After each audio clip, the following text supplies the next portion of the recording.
Good morning. I arrived last evening from San Jose, where we spent the past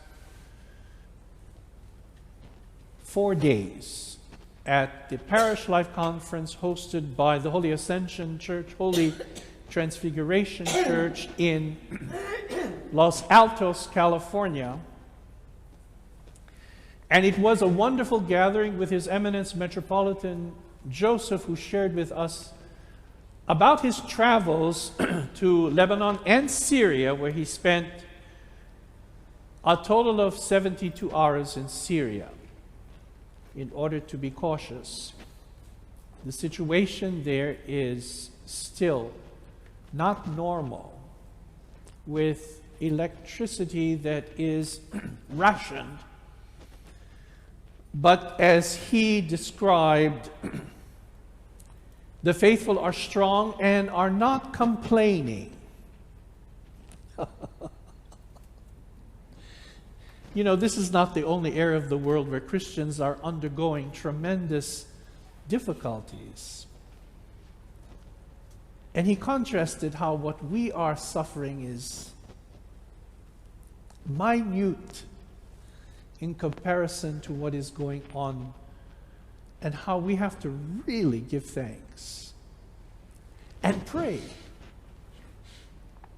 and sorrow for those that undergo tremendous difficulties in their lives for various reasons. As you well know, I don't need to tell you.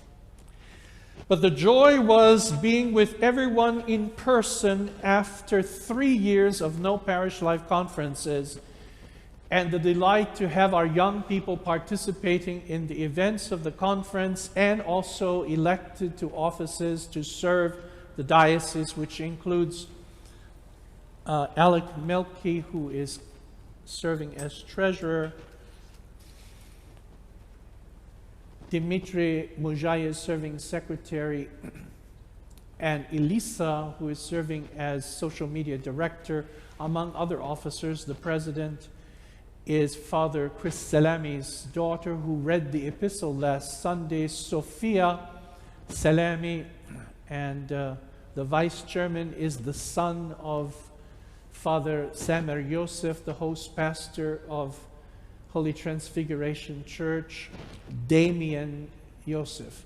I mean, to see these young people, dressed up, serious, committed, devoted to serving the church. His Eminence made clear the contrast between the church in this country and the church in the Middle East. We have a symphony in our relationship between the bishop, the clergy, and the laity, all doing a part in service. This is what the church is and what it was meant to be. The day concluded yesterday before my leaving after Vespers with Elisa Milky winning the junior division of the oratorical presentation among 3 contestants.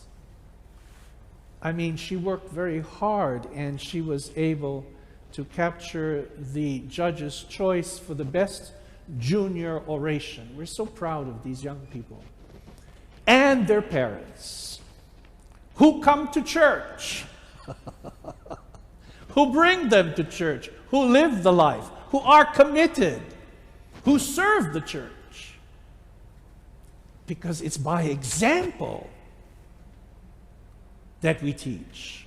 In the name of the Father, and of the Son, and of the Holy Spirit, one God, Christ is in our midst. Yes, and ever shall. You know, today's lesson is very profound. I've spoken about it in the past, but I'm going to focus on that one verse that we don't necessarily hear clearly. The eye, first of all, of the body, in our Orthodox spiritual tradition, is linked to the soul. It's often spoken of in our prayers as, listen closely, the eye of the heart. The eye of the heart. The fathers of the church emphasize our need to take seriously paying proper attention to what we see and to focus upon the correct images and the importance of following good models and examples. It's no different to how a medical doctor brings to our attention the kinds of foods or the proper medications we put into our bodies. These foods and medicines have the direct impact on our well-being. Similarly, images have an influence. And concerning images, folks, we have a choice.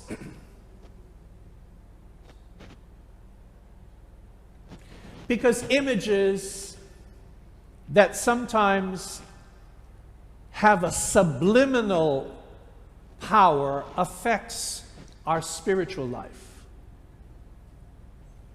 We talked a lot about that at the conference in dealing with our day as it pertains to not only social media, but how, believe it or not, whatever you are in contact with on the internet is in control of you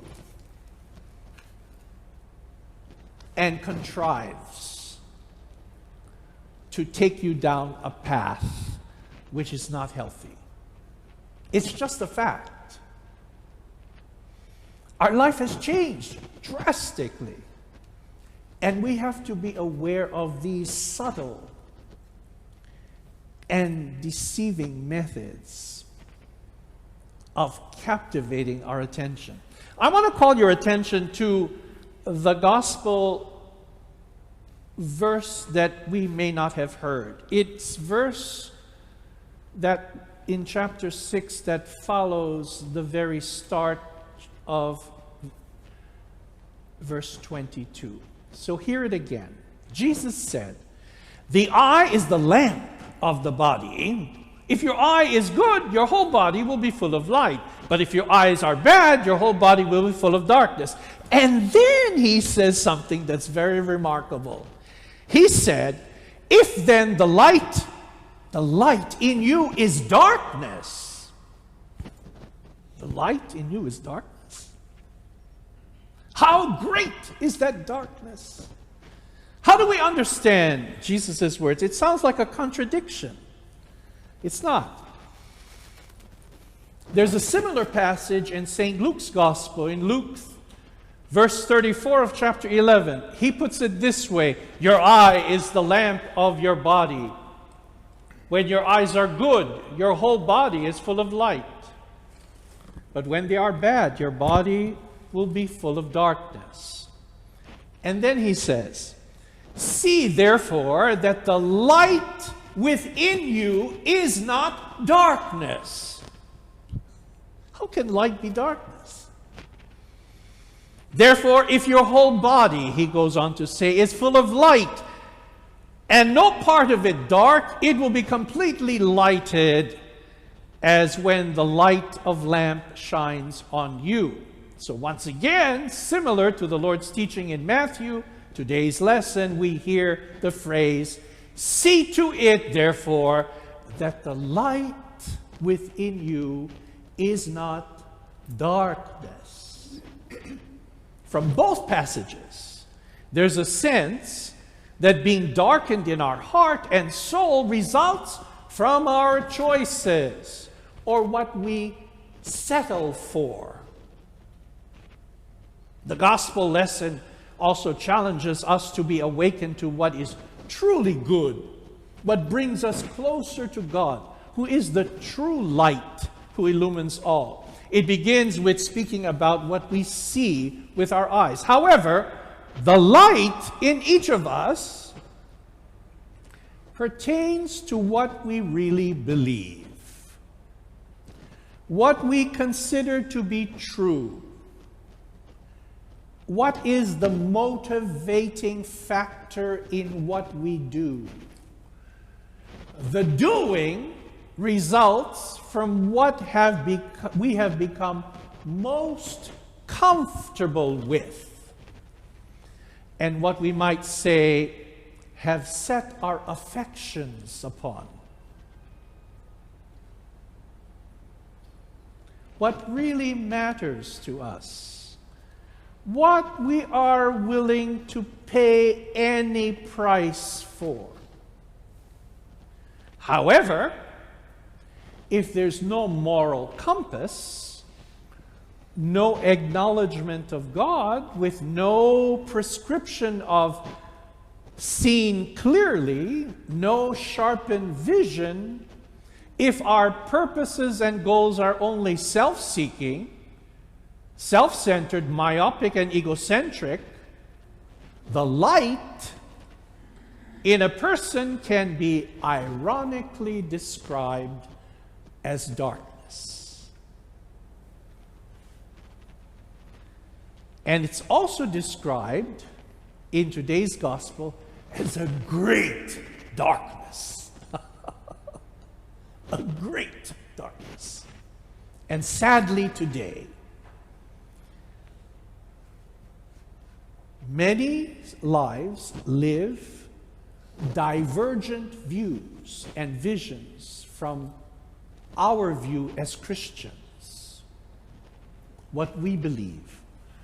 We just have to face it. Now, if you can convince, persuade, encourage others to believe as we believe, wonderful.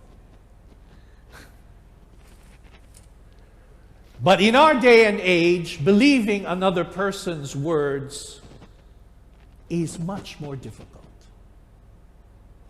especially when their actions do not follow what they say.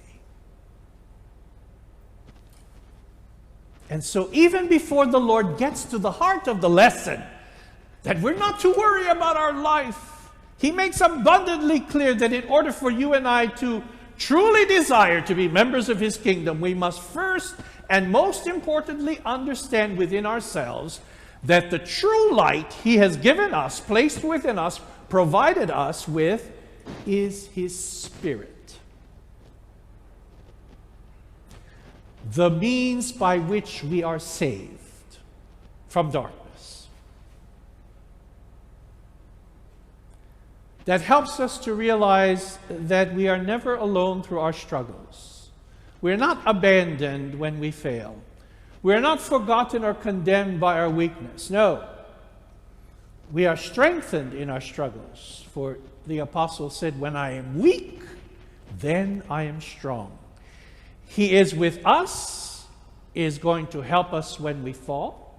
And by our truthful and earnest confession, we are saved by His great love and mercy. Christ is in our midst.